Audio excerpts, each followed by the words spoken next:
Pag nagtanong yung dalawang kapatid mo sa'yo, paano na tayo? Anong sasabihin mo sa kanila? Laban lang po. Tiis-tiis lang. Ganun po. Kasi sanay naman na po sa hirap since birth pa lang po. May vice. Kasi at the age of 15 ko po, nakipagsapalaran na rin po ako mga tulong para makatulong din po sa pamilya namin.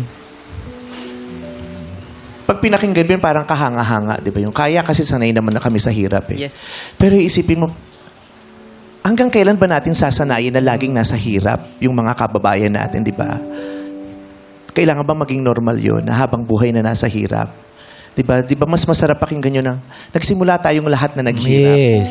Pero lahat tayo nakaahon, nakaangat sa mga dilubyo ng buhay natin. Di ba? Paano natin kaya magiging posible yun? Yung mahirap sa simula, naghirap, tapos maiaangat natin ang estado Yung ng... umasenso sa buhay. No? Di ba? Hangad namin ang magandang kapalaran para sa inyong pamilya, Ayen. Thank you po, ma'am. God Pwede bless po you. O sige.